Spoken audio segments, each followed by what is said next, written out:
yours. My achievement, in fact, for last year was I did a blockchain strategy course at Side Business School. And the reason why I decided to put myself through that was because I became non-exec director of a disruptive digital bank based out of Abu Dhabi, and focusing specifically on a totally digital platform providing disruptive trade finance to small and medium-sized companies. And that company, I think, has taught me an awful lot about some of the terminology that Professor McDonald talked about, and also it taught me an awful lot about how technology and digital change is going to change the way that business is done and the way that business conducts itself. I mean, if I give you some statistics, it was actually 4 years ago, that the value of digital trade, of cross-border data flows, the value of cross-border data flows surpassed that of merchandising trade for the first time in the history of the world. Also, it is estimated that at this present moment in time, the digital economy accounts for 25% of global GDP. And it's estimated that over the next decade, half of the value of the global economy will be created digitally. And what does that mean as far as companies are concerned? In the past, the customer used to value the functionality of the product.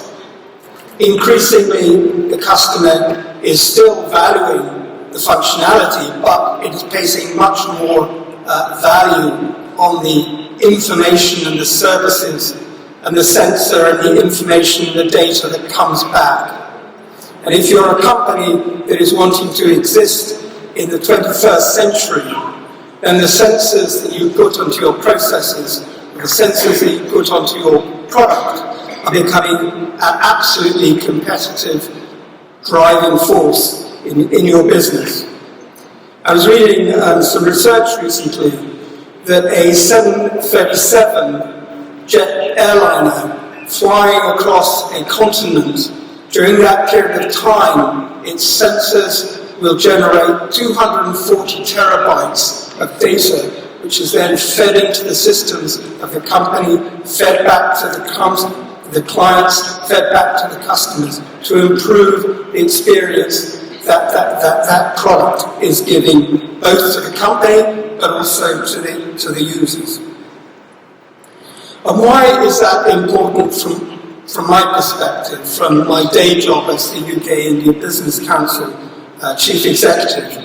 For the simple reason that if companies that I talk to, that I deal with, are going to succeed, then we have to look at intelligent ways in which we're going to change our business. And part and parcel of that is a fundamental belief on my part that collaboration in this specific area of data and artificial intelligence between India and the UK is absolutely paramount. Many companies are now rolling out national plans as to how to put forward a digital strategy. But those strategies tend to be self-serving. They tend to be looking at their own industries or their own strengths. If you look at the United States, for instance, it has a very free strategy as far as data and as far as companies that operate in that sector is concerned.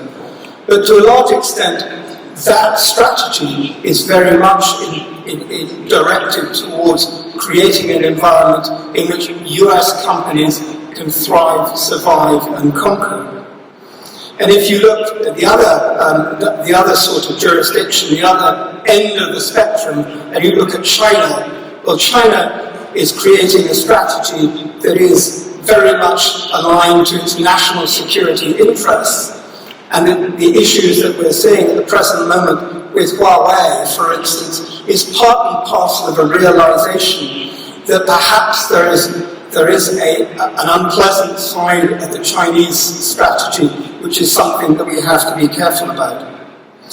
I would argue that the UK and India are actually the only two countries that have strategies that have complementarity between them, and that there is actually a large number of reasons as to why India and the UK should be seriously considering, perhaps more seriously than they are at the moment, but seriously considering collaboration in a very close way in terms of developing a common digital strategy for the benefit of businesses, both Indian and UK.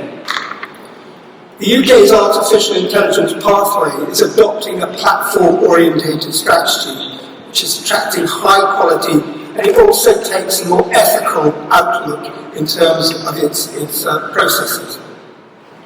Unlike other nations, the UK government takes an active enabling role. And this unique combination has placed the UK as number one on the Oxford Insights Government Artificial Intelligence Readiness Index. We are recognised, the UK is recognised as being a leader in the development and the resilience of artificial intelligence.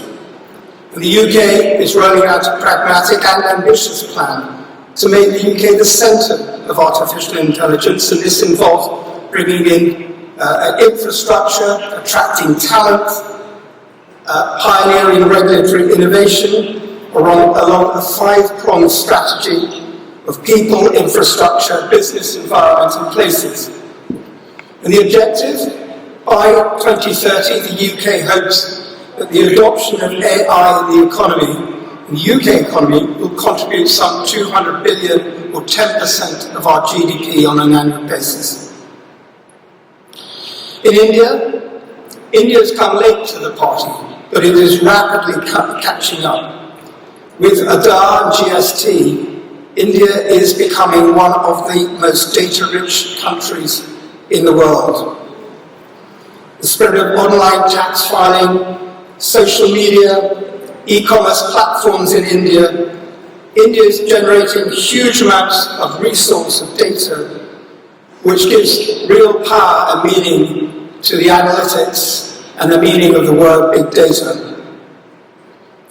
India's focus is rightly to focus on this to solve social, economic problems that are very much in play in its domestic market, but also to look outside the world to see how it can commercialise the knowledge and the intelligence that it is gathering. And like the UK, the Indian government is taking an active and enabling role. Like the UK government, its strategy focuses on 5 priority sectors: health, agriculture, education, smart cities, and smart transportation. So there is complementarity between the Indian approach as well as the UK approach. And just as the UK is specialising in an ethical approach to artificial intelligence, India's development also are looking at its potential for social development and inclusive growth. Indeed, India is wanting to use AI to boost its annual growth by 1.3% on an annual basis by the year 2035. Whereas, as I said, whereas the UK is a pioneer in artificial intelligence and artificial intelligence resilience, India has been slow out of the block in terms of realising the potential, but it is growing very fast, it is investing fast, and it is extraordinarily ambitious. Data centre infrastructure is one of the areas that India is focusing on. Indeed, it's got very ambitious targets. You could characterise India as being somewhat like a data garage. That is what their ambition is, to have 40% of the global data centre capacity, ex-China, in India over the coming decade. So time and time again, the UK's data and AI experience, infrastructure and outlook complements India's data wealth and ambition in terms of data infrastructure. AI in the UK needs purpose and data to make it work effectively, and India has that in spades. I believe personally, and my organisation is promoting this, that together India and the UK, as Modi puts it, will be a truly unbeatable combination in the area of artificial intelligence and digital innovation. What is absolutely clear is that tech trade, including data, is rapidly emerging as a third pillar of the international trade alongside goods and services. And to harness this, I believe that India and UK's governments and businesses must look beyond the old-fashioned bilateral model that has served us well and instigate new forms of collaboration based on an approach to trade, investment and innovation between our two countries. One of the areas that we are focusing on, and as you've heard from Action Jackson's introduction, is we support the government in the ways that they look at increasing collaboration. I believe that there is a lot of current talk with regard to free trade and free trade agreements between India and the UK. In practice, those will not be completed for many, many years to come. I think that we should be looking and be innovative when we look at artificial intelligence and digital trade, and we should think about it in the context of ease of doing business. And if we look at that, then we can separate out digital collaboration, artificial intelligence collaboration, including cybersecurity and training, from trade and duties and all the difficult things that have to be agreed in a trade agreement. I'm calling for a digital collaboration agreement between UK and India. I will be publishing research calling for that in Delhi at the end of next month, and I hope that you'll join me in supporting that cause. Thank you very much indeed.